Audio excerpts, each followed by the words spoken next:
कहानी शुरू होती है अरविंद से।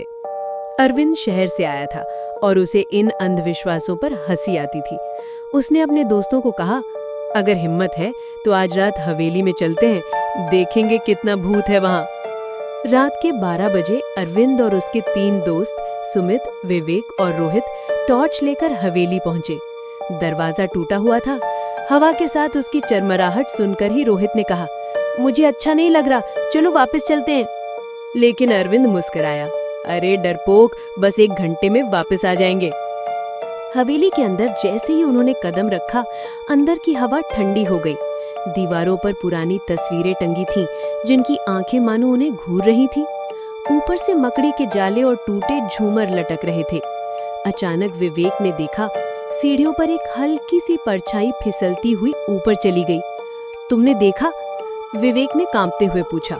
हवा रही होगी, अरविंद ने कहा, लेकिन उसके गले की सूखी आवाज उसकी घबराहट बता रही थी। अटारी का दरवाजा। वे ऊपर चढ़े। अटारी का दरवाजा आधा खुला था।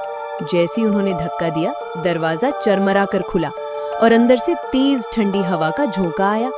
कमरे में एक पुराना झूला था जो अपने आप धीरे धीरे झूल रहा था। सुमित ने टॉर्च मारी। झूले पर कोई बैठा था। एक सफेद साड़ी पहने औरत, लंबे बिखरे बालों के साथ, चेहरा ढका हुआ। उसने सिर उठाया और उसकी आंखें बिल्कुल काली थीं, जिनमें पुतलियां ही नहीं थीं। अगले ही पल वो औरत झूले से उठकर उनकी ओर बढ़ी। उसके पांव जमीन को छू नहीं रहे थे। भागने की कोशिश। चारों दोस्तों ने चीखते हुए नीचे भागना शुरू किया, लेकिन सीढ़ियों पर उन्हें लगा कि कोई उनका पीछा कर रहा है, और वो कोई नहीं बल्कि कई लोग थे, जिनके चेहरे धुंधले थे, जैसे धुएं से बने हों। दरवाजे तक पहुंचते ही दरवाजा अपने आप बंद हो गया। अरविंद ने पूरी ताकत लगाकर उसे खोला और चारों बाहर भागे।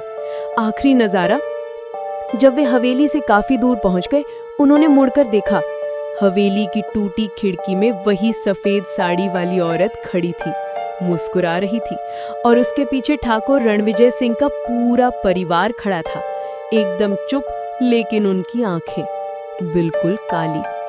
गांव में अगली सुबह लोगों ने सुना कि 4 लड़कों ने हवेली में रात बिताने की कोशिश की थी, लेकिन सुमित, विवेक और रोहित किसी तरह बच गए। अरविंद, उसका कोई पता नहीं चला। और आज भी लोग कहते हैं कि अगर आधी रात हवेली के पास जाओ तो खिड़की में 5 परछाइयां दिखती हैं, जिनमें से एक अरविंद की है।